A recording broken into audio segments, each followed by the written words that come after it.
Selanjutnya kita lanjut ke penanggap keempat, Ochan Sangadi. Silakan Ochan.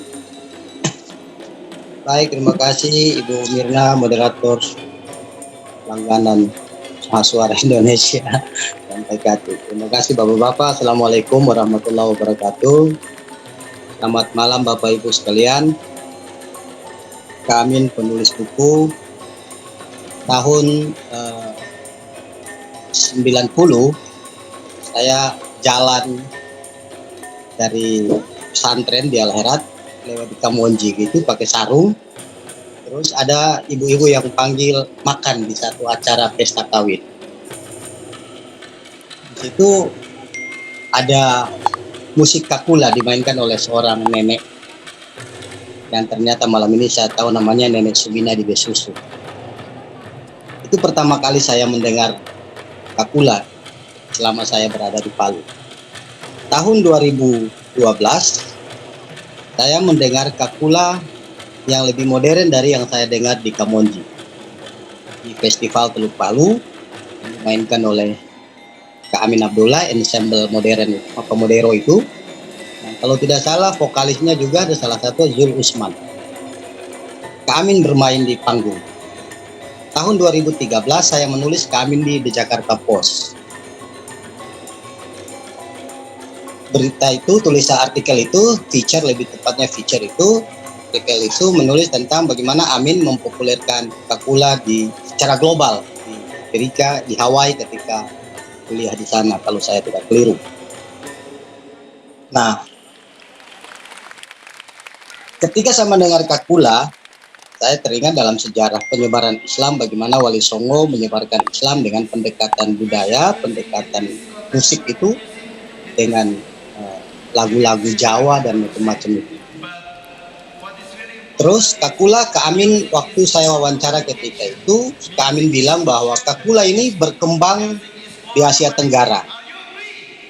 Kakula ini berkembang di Asia Tenggara, dari Sumatera, kemudian dia di Filipina, kemudian di Sulawesi. Kalau di Manado mungkin ada namanya Kulintang, kemudian ada juga di Kota Mobagu. Waktu itu wawancara Kak Amin menyebutnya seperti itu. Dan ketika itu Kak Amin berjanji akan mendorong semua sekolah sebelum memulai pelajaran pagi itu diputarkan musik kakula di seluruh sekolah sehingga memori kakula itu tersimpan di otak para siswa, di kepala para siswa. Tapi itu belum terrealisasi sampai sekarang kami. Itu menjadi pekerjaan rumah juga buat kami untuk bisa kembali mendorong musik kakula itu bisa didengarkan di setiap sekolah di Kota Palu dan di Sulawesi Tengah bila perlu. Nah, kalau bicara kakula mungkin kalau kami bilang ini ada dari Sumatera dan sebagainya,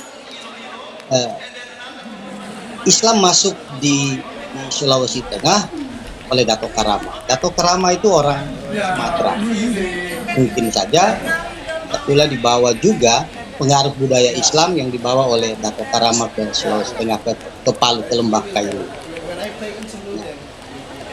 Karena itu kita patut berbangga sebetulnya kakula yang kemudian kita mengenal sebagai musik tradisional Kaili ini sudah bisa sampai mengglobal di mana-mana, kami pentas di mana-mana. Kami menulis buku tentang ini sebetulnya tidak hanya berangkat dari penelitian-penelitian, tapi juga berangkat dari pengalaman pribadi dirinya sendiri dan pengalaman di keluarganya. Bagaimana neneknya, bagaimana keluarganya bermain kakula.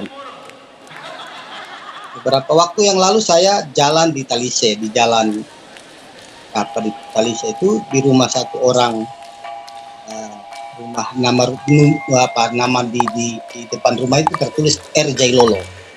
Di dalam itu ada kakula yang ada di ruang tengahnya. Ternyata dia mengembangkan kakula di Talise. Dia melatih beberapa orang di Talise untuk bisa kembali memainkan kakula, menghidupkan kembali kakula. Tetapi kami secara objektif kita melihat bahwa ternyata kakula ini hanya berkembang di orang-orang tua kita. Mungkin karena tadi sudah disampaikan kakula ini musik yang lebih identik dengan Madika, sehingga ini kurang diminati oleh milenial.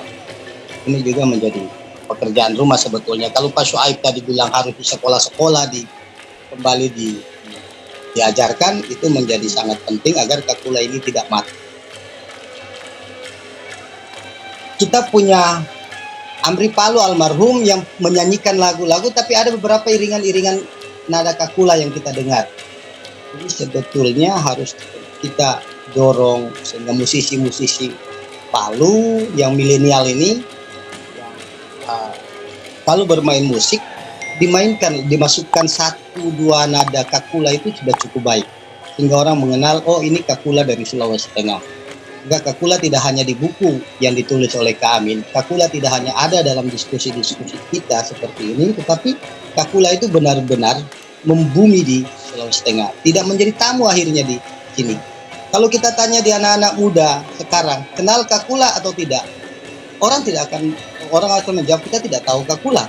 Yang tahu Kakula itu hanyalah para musisi yang tradisional, para musisi tradisional yang masih mendorong budaya tradisional di Sulawesi Tengah, di Kota Palu dan sebagainya. Tapi kalau kita coba tanya yang lain, pasti musik-musik yang lain pasti mereka mengenal itu dengan baik. Saya tidak tahu ini menjadi pekerjaan rumah siapa, kita semua atau Kak Amin sendiri atau Dinas Pariwisata, Dinas Pendidikan, atau siapa. Musik itu politik.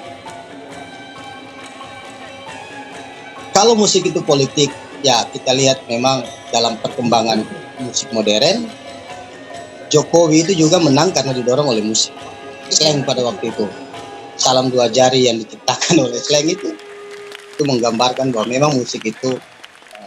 Di Amerika juga kalau kampanye presiden, dihadirkan artis, dihadirkan para musisi yang bisa bernyanyi menghibur. Siapa fans dari grup musik itu, dia lah akan memilih presiden yang mengundang musisi itu. Di Indonesia pun seperti itu, di Palu, di mana-mana juga seperti itu. Bisakah kemudian musik kultur seperti yang dibawakan oleh kami ini juga menjadi bagian dari itu, atau tetap dia menjadi independen sebagai musik tradisional di Sulawesi Tengah, di Kota Palu, atau di Palu?